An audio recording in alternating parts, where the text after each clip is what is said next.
Sisters, ngayong hapon po, ipagpapatuloy po natin ang pagbabasa at pag-aaral dun sa dating natalakay natin na binasa po natin sa 1 John chapter 3 verse 1. We will continue to talk about the fatherhood of God and about adoption, our adoption. So before we start, let us all pray together and ask the Lord for help. God, you are our Father. Thank you, Lord, for reminding us that we have neglected you as our Heavenly Father. Many times, Lord, nagagawa po namin ito. But we thank you, Lord, that you are faithful. Salamat sa inyo, Panginoon, at hindi niyo po kami iniiwan sa aming mga kahinaan, sa aming pagiging malilimutin, at kayo po ang nagtuturo sa amin at nagbibigay ng kaunawaan by your Spirit. So Lord, we pray that we would grow in the knowledge of you, in the knowledge of our Lord Jesus Christ, and learn the depth, the height, and the immensity of your immeasurable grace. Tulungan niyo kami, aming Diyos. Ito po ang aming panalangin sa pangalan ng Panginoong Jesus. Amen. So before we start, let us all read our short verse from 1 John chapter 3 verse 1. 1 John chapter 3 verse 1. See what kind of love the Father has given to us, that we should be called children of God, and so we are. So in terms of God's relationship with man, what is the fundamental difference of a Christian from a non-Christian? For a non-Christian, God is, of course, He is God. He is Creator. And also, He is a Judge. At ang mga katotohanan ito, it remains true whether non-Christians would acknowledge it or not. And for a Christian, God is also God. He is Creator, but not a Judge anymore, but a Heavenly Father.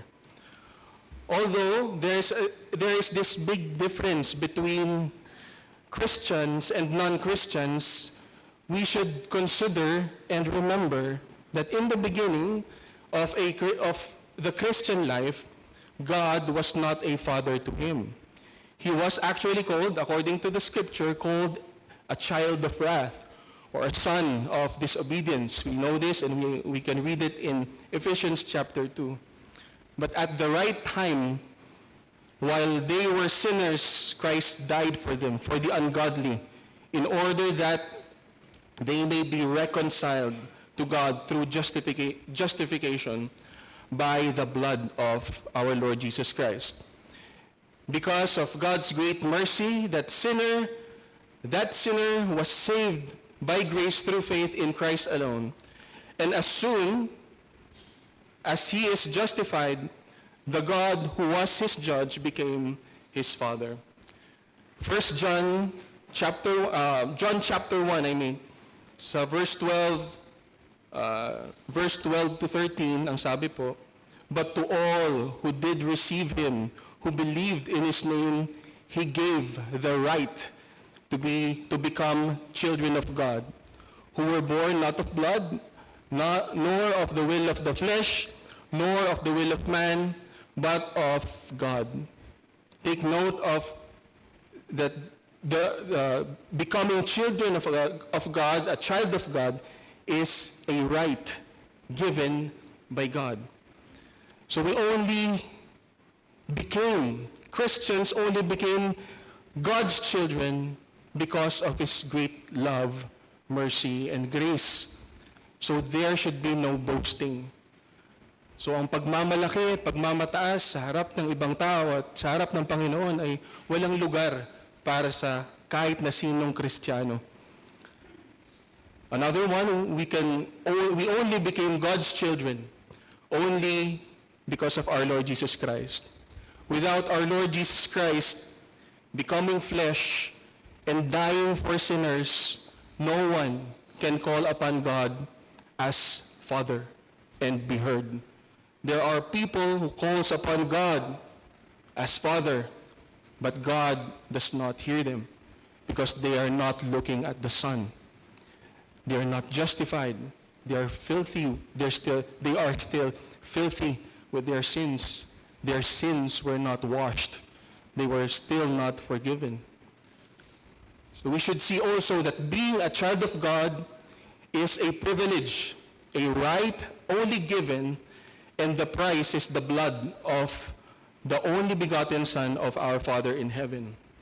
So these truths, mga katotohanan ito, katulad na nabanggit ko kanina, should make us humble. Create in us a humble disposition. Hindi lang yung kung kailan natin gustong magpakumbaba. Meron tayong disposisyon na habang tayo ay nabubuhay sa ating mga pang-araw-araw na gawain, araw-araw na engagement sa mga tao, we have this humble disposition. Knowing that na nakaranas lang tayo ng awa galing sa Panginoon. Na tayo naging anak ng Diyos dahil kinaawaan lamang tayo. Hindi dahil sa kahit anong iniharap natin, ipinesenta natin sa Panginoon. So we should not look down on others.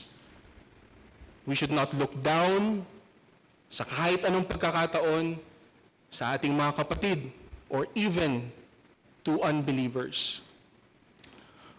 Although there is this transition of a sinner having God as his judge, and then by believing in Jesus, he is justified, then God becomes his father, this does not mean that God just suddenly become a father. Not that there is a point in time that God was not a father.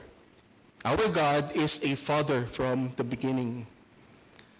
Fundamentally, God is a father because he is a father to the Son, to our Lord Jesus Christ in eternity. That is before anything was created, he was a father to our Lord Jesus Christ. And knowing that our God does not change, he is immutable. When Jesus made the Father known to the world, he presented God exactly how he knew God the Father in eternity past.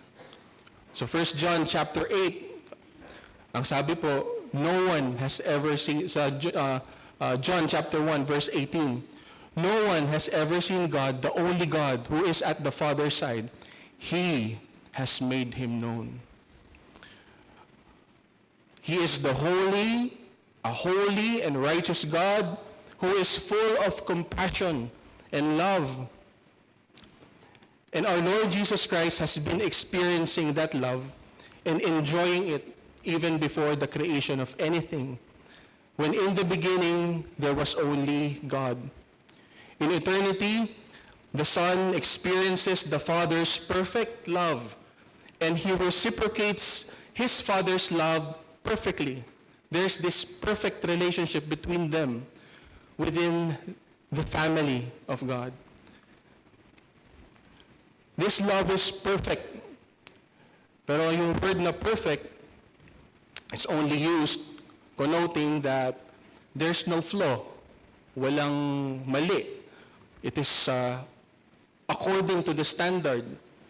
But also, yung word perfect connotes some kind of limitation, katulad ng sinabi ng psalmist in Psalm 119 verse 96. Sabi po ng psalmist, I have seen a limit to all perfection, but your commandment is exceedingly broad. We know that the commandments of God, the law of God, points to the true meaning of love. So, I would say that the love between the Father and the Son is not only perfect, but also infinite. Walang hanggan ang ating kung aaralin man natin, search natin, walang hanggan ang glory ng ating Panginoon sa kanyang pag-ibig. And this kind of perfect and infinite love produces infinite joy and adoration and fear. Sa Isaiah chapter 11 verse 1, it speaks about the Messiah. Here shall come forth a shoot from the stump of Jesse, and a branch from his roots shall bear fruit. And the Spirit of the Lord shall rest upon him, the Spirit of wisdom and understanding, the spirit of counsel and might, the spirit of knowledge and the fear of the Lord. And his delight shall be in the fear of the Lord. Again, this passage is speaking about the Messiah. And his delight is in the fear of the Lord. Jesus is sinless. He did not sin. He obeyed God the Father perfectly. So his fear is not because of any kind of fear of punishment, but a kind of fear that a son has for his father. This fear is reverence and honor not only to God as God, but as the eternal Son to God the Father. Michael Reeves called it a familial fear, a filial fear, an honoring and revering fear of a son to a father. This relationship was exclusive to God the Father and the Son, but because of the nature of the love between them in Christ, we know that the Father predestined some for adoption as sons, to belong to his family, to experience this perfect and infinite love. And in love, Jesus obeyed the Father's will and fulfilled all his commandments to the point of death on the cross. Makikita natin na yung response ng ating Panginoong Hesukristo dun sa nararamdaman niya, na experience niya na pag-ibig between him and his Father, it manifested in obeying him perfectly. At tayo yung mga beneficiaries nito. Tayong mga adopted children of God. Tayong mga nananampalataya sa Panginoong Jesus. Again, I would emphasize that it cost the blood of our Lord Jesus Christ just for us to have the right to call to God our Father. So we have the right to call God our Father just as our Lord Jesus Christ calls God his Father. Jesus, our Lord Jesus Christ died para mailagay tayo so that we may be brought into that family. And that is through adoption. We became children through adoption. And when we speak of adoption, anyone who is adopted is legitimate children. He is no lesser child than the original child, than the biological child. When it comes to the relationship, even this is reflected sa batas.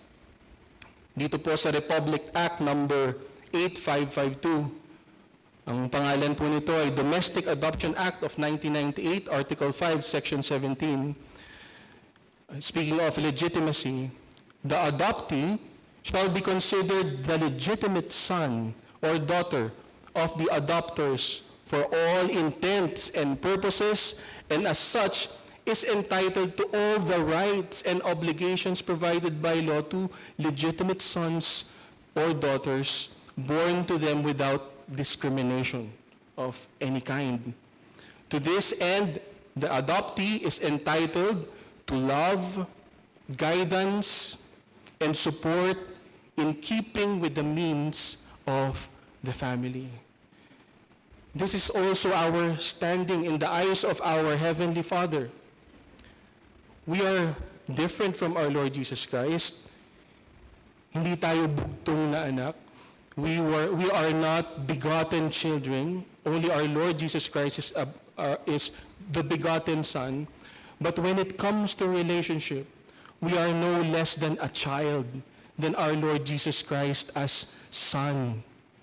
In our Lord Jesus Christ, in Christ, we are legitimate children. We are true children. Hindi ko alam kung paano ito i-describe. But we are true children. It is difficult to comprehend, but this is what we have to do. We have to look at it continuously, to search for the depth of it continuously. And according to our verse, see what kind of love the Father has given us, that we should be called children of God. Ang pagkakamali na experience natin bilang mga Kristiyano, madalas natin itong nalalampasan. Hindi natin ito iniisip. Hindi natin ito madalas minimeditate. Maraming mga glorious truths about our Christian life, many doctrines na bumabalot sa ating isipan. Pinag-aaralan natin ng matagal na panahon. Pero we skip this very important aspect of our Christian life, our adoption. This kind of looking at God as Father is very scarce, even in the Old Testament. But when Jesus Christ came, He has made Him known. Nabasa natin kanina.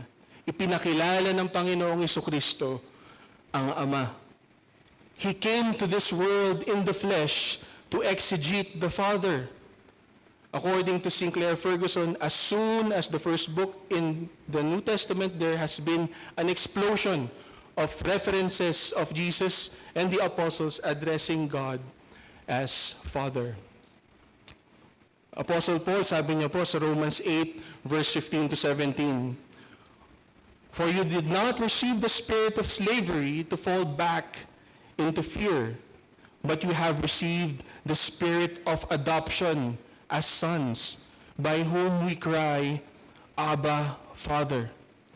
The Spirit Himself bears witness with our spirit that we are children of God." Nung na-receive natin itong tinatawag na spirit of sonship, verse 16 tells us about two witnesses that we are indeed children of God. Number one, our spirit, and the other, the spirit of adoption, the Holy Spirit Himself.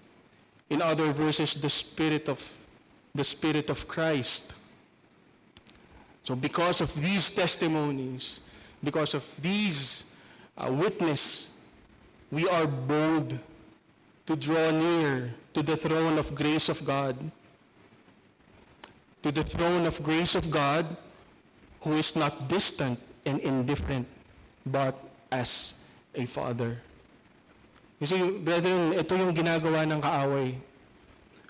At the right time na dapat tayong lumapit sa ating Panginoon, knowing that He is our Father, yung kaaway natin, tinutukso tayong huwag lumapit sa Kanya. Kinukumbinsi tayo na He does not care. He is God, yes, He is holy, but He is not your Father. Narinig natin kanina, when we are anxious, we are neglecting or we are turning a blind eye to the character of God, that He is in eternity a fatherly God. Yun mga kapatid, yung pinanggalingan ng kasalanan ni Eve. She looked, and Adam looked at the commandments of God, separating it from the character of God. Nakita niya, yes, God is the authority, He is God, meron siyang inutos, pero yung utos ay naging masama. Masama ang utos. That commandment, na huwag kainin yung prutas na pinagbabawal ng Panginoon, ay masama para sa akin.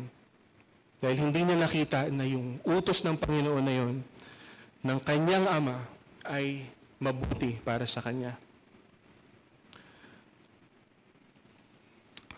Now, this subject of the fatherhood of God is inseparable to the subject of adoption.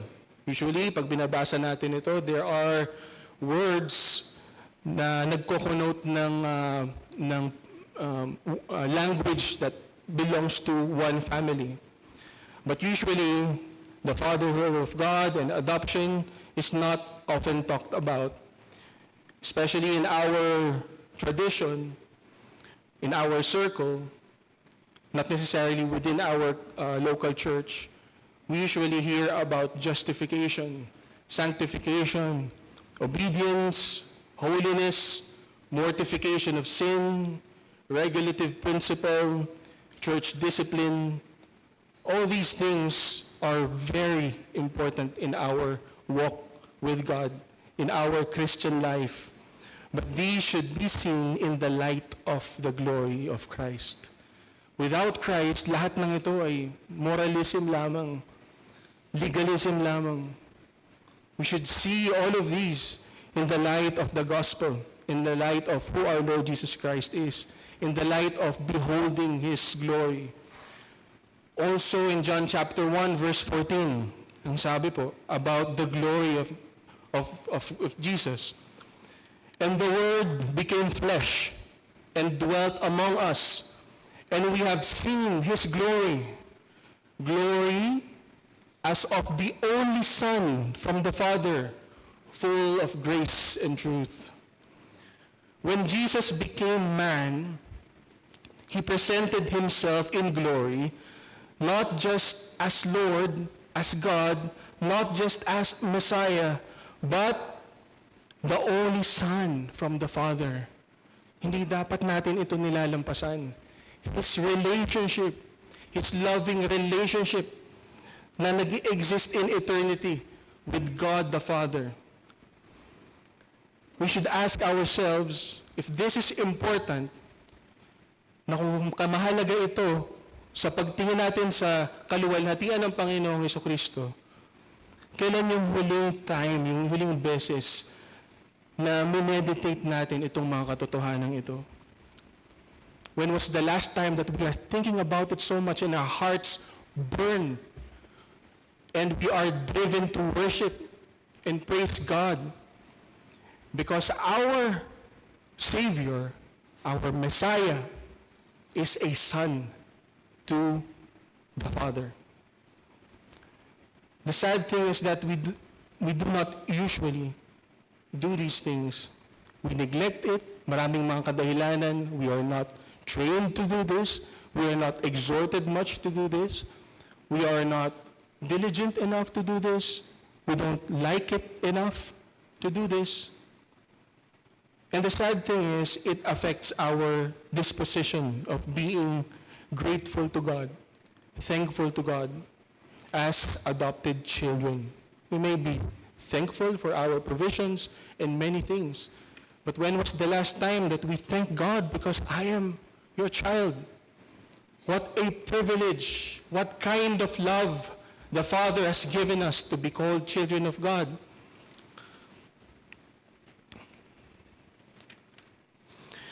When we do this, we miss one of the fundamental characteristic of our Lord Jesus Christ. He is the Son of the Father. We consider being saved but forgetting we belong to the same family. At napakalaki ng implication nito. At nakikita natin to in effect. Paano nagmamahalan ng magkakapatid? Because they do not treat each other as brothers and sisters, that they belong to one family.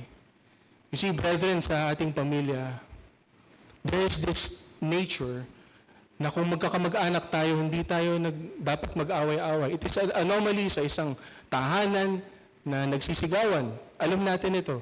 Nangyayari ito minsan kapag dahil sa ating pagiging makasalanan, nauubos ang ating pasensya, but we know this is wrong. When we have unity inside the home, meron tayong joy na nararamdaman. Meron tayong satisfaction na nararamdaman because yun talaga ang design ng pamilya. Within the church, sometimes tinitreat natin ang isa't isa. Yes, we call each other brothers and sisters, but sometimes we forget that we belong to one family. And that family is not of blood. We belong to the family of God, to the family of our Lord Jesus Christ, to the family of God the Father. And we have the spirit of adoption para patunayan sa atin ito. Now on adoption, again, sabi ni Sinclair, sa isang message niya entitled The Benefits of Adoption, his observation that adoption is an element of Christian experience that over the centuries has often been forgotten. Within the big books of Christian theology, in some books, in within 1,000 pages, you'll see, sabi niya, you'll find half a page about adoption. Now, if we lose sight of it, we lose something that is immensely significant, not only in our understanding of our Christian life, but in our experience in our Christian life. So Paul said, we are able, because of the spirit of adoption, because of the spirit of the Son, we are able to cry out, Abba, Father. And this cry is a cry of a child in need. Imagine ang ating mga anak, kung sino man yung may mga anak sa atin. Kapag nasaktan yung mga anak natin, immediately they call to their parents, kay mama, kay dada, kay papa. But imagine a son or a daughter, kapag siya ay nasaktan, tinawag niya yung kapitbahay mo. Even your best friend, hindi ka tinawag. Nilampasan ka ng tingin, mas close siya doon sa best friend mo or kapitbahay mo. It is an anomaly dahil ang anak ay lumalapit sa magulang. At ang magulang ay may natural na joy kapag nangangailangan yung anak niya sa kanya. I myself, I'm guilty. Minsan, pag nangangailangan yung anak ko, minsan dahil sa stress or what not, hindi ko na-appreciate. Naiinis ako minsan dahil pagod but that is not the way to treat a child. Our children needs the parents. Same as children of God, we need God. And God is glorified when we acknowledge Him as our Father. Binigay na example ni Pastor kanina. Magdududa tayo sa ating Diyos Ama na nasa langit, He is not glorified. We neglect, He is not glorified. Sabi din ni Professor John Murray, to be able to call God Abba Father is the apex of the redemptive grace and privilege. Sabi din ni J.I. Packer in Knowing God, a paraphrase according to Ferguson, if you really want to know how somebody really understand how to be a Christian, ask them how much it means to be able to call children of God. So how does it mean, how much it means to us to be called children of God? Are we indifferent about it? If we are, we have to grow in the knowledge of our Lord Jesus Christ. If we have to know in the knowledge of our God, the Father in heaven. Even in our confession, 1689, London Baptist Confession of Faith, chapter 12, paragraph 1, speaking about adoption. All those that are justified, God conferred in and for the sake of His only Son, Jesus Christ, to make partakers of the grace of adoption, by which they are taken into the number and enjoy the liberties and the privileges of the children of God. Have His name put on them, that means belonging to the family. Receive the spirit of adoption, have access to the throne of grace with boldness, are enabled to cry, Abba, Father, are pitied, protected, provided for, and chastened by Him as by a father. Yet, this is the assurance, never cast off, yet never cast off, but sealed to the day of redemption, and inherit the promises as heirs of everlasting salvation. What kind of love the Father has given us to our Lord Jesus Christ, that we shall be called children of God. In our life here on earth, in our Christian life, we are taken care of by God our Father, and He will preserve us till the end. Who among us are stuck or have been stuck in the doctrine of justification or any other doctrine? It is a glorious doctrine, speaking of justification, but that is not all there is. Justification ay isang glorious doctrine, but it is a means for us for deeper understanding of the grace of God. A means to know and experience the love of God in our Christian life. That is being adopted. We were saved so that we are adopted. In suffering and in need, in weakness, in our battle with sin, in doubts, in anxieties, and in our persevering to the end. God preserving us to the end. We have to know that God is not a distant God who forgave our sins. God is gracious to forgive our sins by sending His Son to die for our sins. But that God is a heavenly Father who takes care and preserves His children. And He has a will that He will fulfill to be like the firstborn, our Lord Jesus Christ. See, brethren, our Lord Jesus Christ is the one who is experiencing the perfect and infinite joy that the love of the Father can give to a Son. And our Lord Jesus Christ shares it with us by giving His life. Napakahalaga ng Ebanghelyo. Napakahalaga ng gawa ng ating Panginoon. Because in our natural state, we will just run off. Sinong magbibigay ng pagpapahalaga na ang Diyos na may likha ng lahat ng mga bagay ay iyong magiging Ama? For the unregenerate, sasabihin niya, wala akong pakialam. I will just pursue whatever I want. I don't need a Father, a Heavenly Father. Sabi ko nga kanina, don't be arrogant, don't be proud. Without the mercy and grace of God, we are the same. It is a gift na makatawag tayo sa ating Diyos, sa Diyos na lumikha ng lahat ng mga bagay, sa Ama ng ating Panginoong Hesus, na tumawag tayo sa Kanya, Ama namin, our Father. Again, in Romans 8, Paul said, verse 22 to 24, for we know that the whole creation has been groaning together in the pains of childbirth until now. And not only the creation, but we ourselves who have been first fruits of the Spirit, groan inwardly as we wait eagerly for adoption as sons, the redemption of our bodies. For in this hope, we are saved. We are not saved just for the sake of being saved. Para lang tayo matanggal sa kaparusahan. We are saved so that we might be adopted as sons. And we are waiting for that fulfillment of that adoption, the redemption of our bodies. We have a glorified body, but most of all, perfect love. No sin. Perfect love, perfect joy. Sabi ko nga nung nakaraang preaching,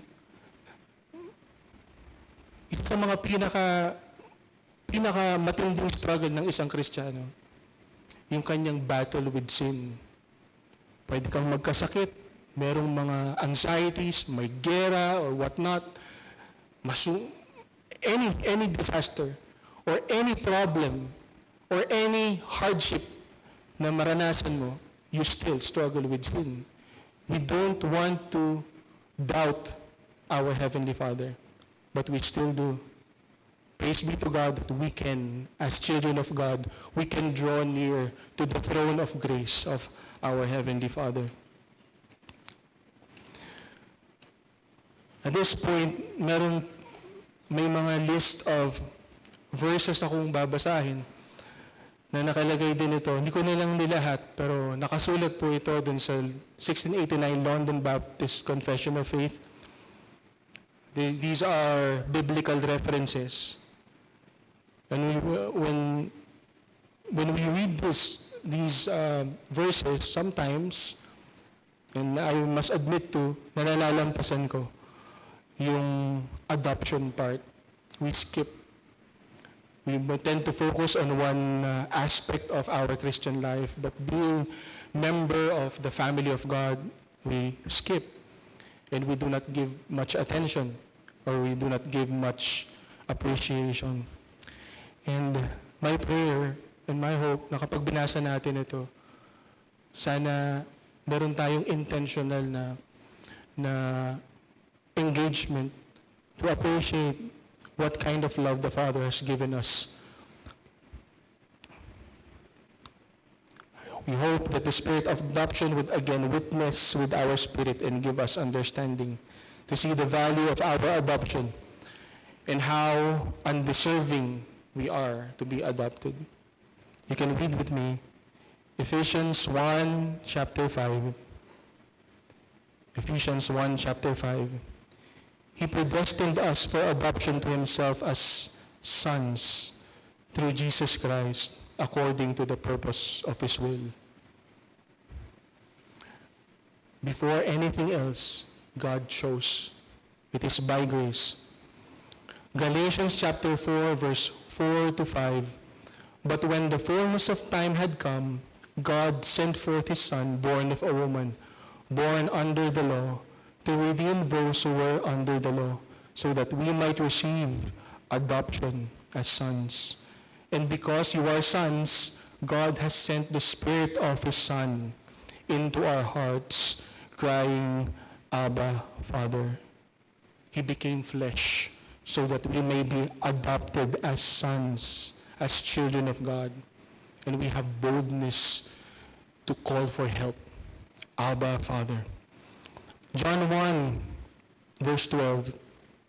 But to all who did receive him, who believe in his name, he gave the right to become children of God. Romans 8:17, and if children, then heirs, heirs of God and fellow heirs with Christ. As legitimate children, we are also fellow heirs with Christ. As to how much, we cannot describe fully. But we shall know, because God, our Father, will preserve us till the end. And we know, kung gaano man kalaki yun, we are undeserving. At kung gaano man kaliit iyon, we are still undeserving.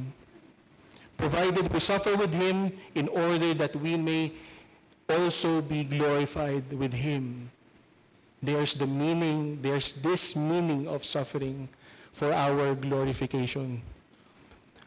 Suffering has meaning. We can face suffering while grieving, while suffering. Merong comfort that all of these are nasa control ng ating Diyos Ama sa langit. 1 Peter 5:7, casting all your anxieties on him because he cares for you. We should understand and dig deep how much the Father cares for you as his child. In Hebrews chapter 12, verse 6, for the Lord disciplines the one he loves and chastises every son whom he receives. Kung matigas ang ulo mo, didisiplinahin ka ng Panginoon. And we thank God for that. That he is a Father, that we know who will discipline us. And we welcome that discipline. Minsan pinapanalangin natin, Panginoon, gawin mo po ang lahat para maitama ako. Gawin mo po ang lahat, aming Panginoon, para yung mga gagawin ko ayon sa kalooban. It's a scary prayer. But we know what we want. We want to be our Lord Jesus Christ. So it's scary, but we trust our Father in heaven. Some exhortations. So let us be, knowing all of these, let us be intentional in growing in the knowledge of our God, our Father, or God as our Father. If our knowledge of God is limited to being creator and judge, even when he is holy and just, he forgives sins, our knowledge is very much close to the knowledge of the unbeliever. But if you are justified, then you have the spirit of adoption testifying that you are a child of God. So if you have that spirit of adoption, you are crying to God, Abba, Father, but you are lukewarm, you are stagnant, so you should be aware that you should grow in the knowledge of Him. Remember who He is. Remember His work. The question becomes, how? How do we do this? First of all, we acknowledge Him. We pray for understanding. We cannot manufacture it. We cannot understand it on our own. Even the resources ang Panginoon ang nagbibigay. So we ask. We acknowledge that He is our God, and we ask. We pray. We ask for His provisions. We ask for His understanding. Now, we read, we observe.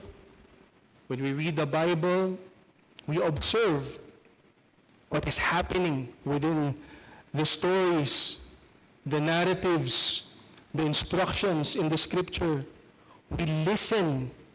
Kapag merong faithful preaching, may mga faithful na pagtuturo, we listen intently. We study. We meditate upon the person of Christ. It should be all connected to our Lord Jesus Christ. Our objective is to look at our Lord Jesus Christ, to see Him, His person. We want to see how He is, who He is. We have to know His mind through the Scripture. We have to see and know His disposition and affections. That we should remember that He is a son to the Father. We should look on how He expresses His love to the Father, how He was obedient to Him, how He reveres the Father, how He prays to the Father, how He pleads to the Father, how He trusts the Father. We should learn from our Lord Jesus Christ. We should observe Him. We should talk about Him. We should share Him. The knowledge of our God as our Heavenly Father should affect us. There are 4 things na aking inilista. First, it should affect us in our worship. Second, it should affect us in our testimony. Third, it should affect us in our obedience. And fourth, it should affect us in our one anothering. So first, in worship, it should affect us in our worship. In contemplating upon the truth of God being our Father, the natural response should be worship. We know we cannot manufacture worship. We cannot force ourselves. We can force ourselves to worship, but true worship is in vain. We cannot fool ourselves to worship. Alam natin deep inside, this is not it. When we are filled with the knowledge of the fatherly love of God in Christ, and when the Spirit fills us with understanding and again bears witness that we are children of God, His children, then worship will naturally flow. Adoration, praise, and the fear of the Lord is magnified. We have to see the love of God. We have to experience the love of God. One more, it should affect us in our testimony. We have read the confession kanina. All aspects of our lives are covered for, taken care of by our Heavenly Father. And the price is the blood of our Lord Jesus Christ. So even suffering have meaning. The more we trust God, the more that we are happy. The more that we are blissful. Even while truly we are suffering, there is joy, there is rest, there's contentment, there's worship, there's thanksgiving, there's praise, there's hope, and people see that, and it makes them curious. That is the effect. It makes people curious. Mapipilitan silang magtanong. And this is what we want. We want to share our hope. We want to share the gospel. 1 Peter chapter 3, verse 15. But in your hearts, honor Christ the Lord as holy, always being prepared to make a defense to anyone who asks you for a reason for the hope that is in you. Yet do it with gentleness and respect. We know they have a tendency na maging arrogant. Sinishare natin ang gospel putting down others. We should not do that. We should be humble. We should be compassionate, just as our Lord Jesus Christ is. We should express, sabi nga, yung family resemblance. Kung sino ang Panginoong Hesukristo dapat nakikita sa atin. Hindi natin pwedeng pilitin ito, pero as long as we are looking at our Lord, beholding His glory, again, we are being transformed into one degree of glory to another. Also, it should affect us in our obedience. As we go deeper and grow deeper in understanding of the love of God, especially as a father, the more that we can freely say, "Oh, how I love your law." That your word is a lamp to my feet and a light to my path. We don't run away from the commandments of God, from the wisdom of God, from the precepts of God, from His instructions, even from His discipline. We welcome it. Why? Because He's our Father. He knows, we know, that He loves us as a child. 1 John chapter 5, ang sabi po, 1 John chapter 5, verse 1, everyone who believes that Jesus is the Christ has been born of God, and everyone who loves the Father loves whoever has been born of Him. By this we know that we love the children of God, when we love God and obey His commandments.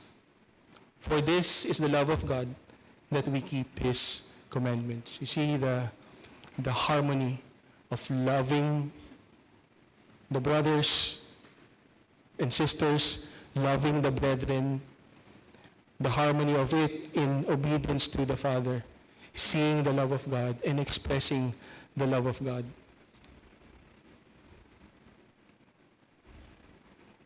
Obeying God is not burdensome anymore. We keep His commandments. It is not burdensome.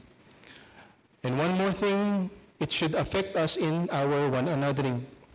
Again, we call ourselves brothers and sisters, not because we are just members of a group or members of our local church, or when we call our brothers and sisters in other local church, or we call brothers or sisters, we call each other brothers or sisters dahil meron lang tayong common interest and we have the same profession and we have the same beliefs.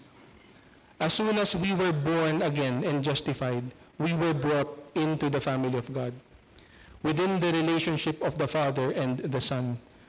And as we see how the Father loves us as a child, and Jesus loves us as His brother or sister, we should be ashamed by loving others lesser than how God is loving us and being patient with us.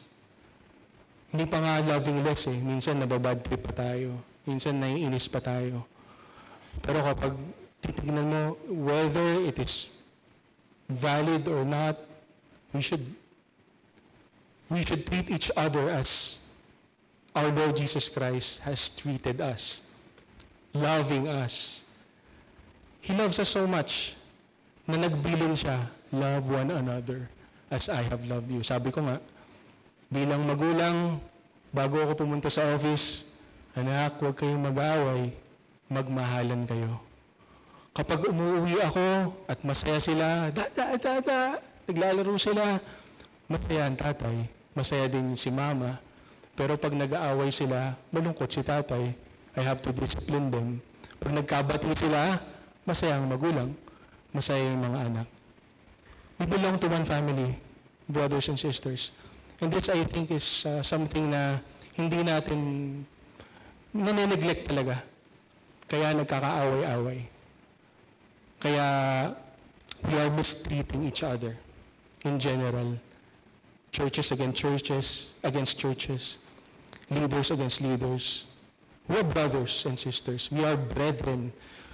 Kailangan natin magbigay ng premium dun sa salitang yun. Not just throwing the words out. We belong to one family, and that is the family of God.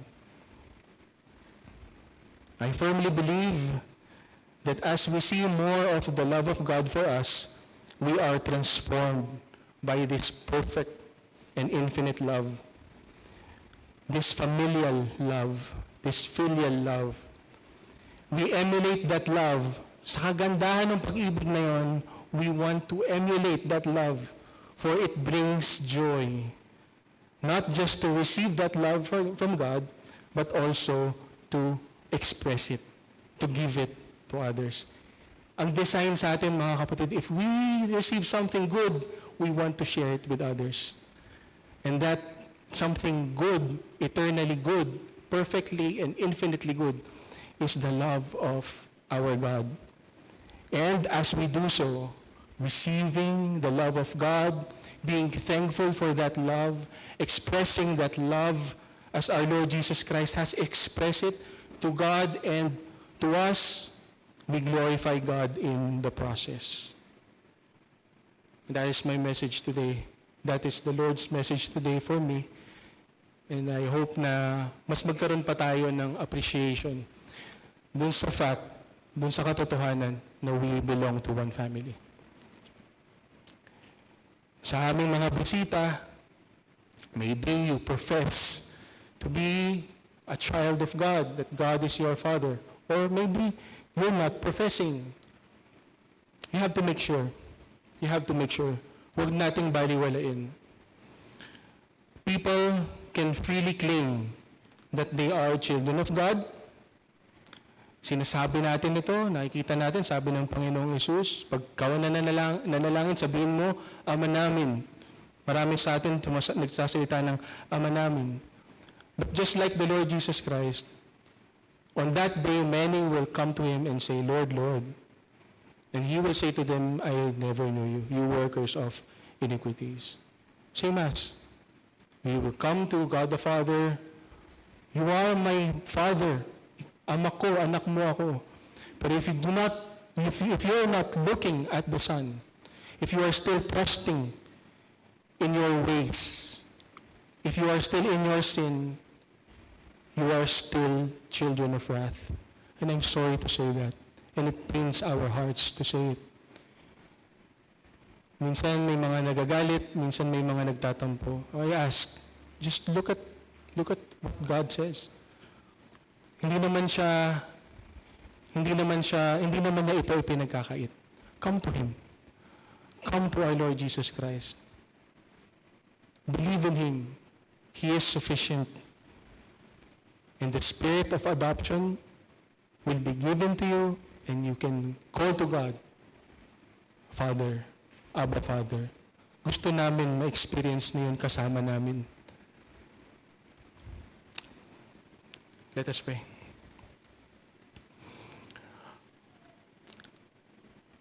Our Father in heaven, we thank you for sending your Son. Dahil kung hindi dahil sa Kanya, hindi namin kayo nakilala. Na hindi kami, Panginoon, mapapasama sa inyong pamilya.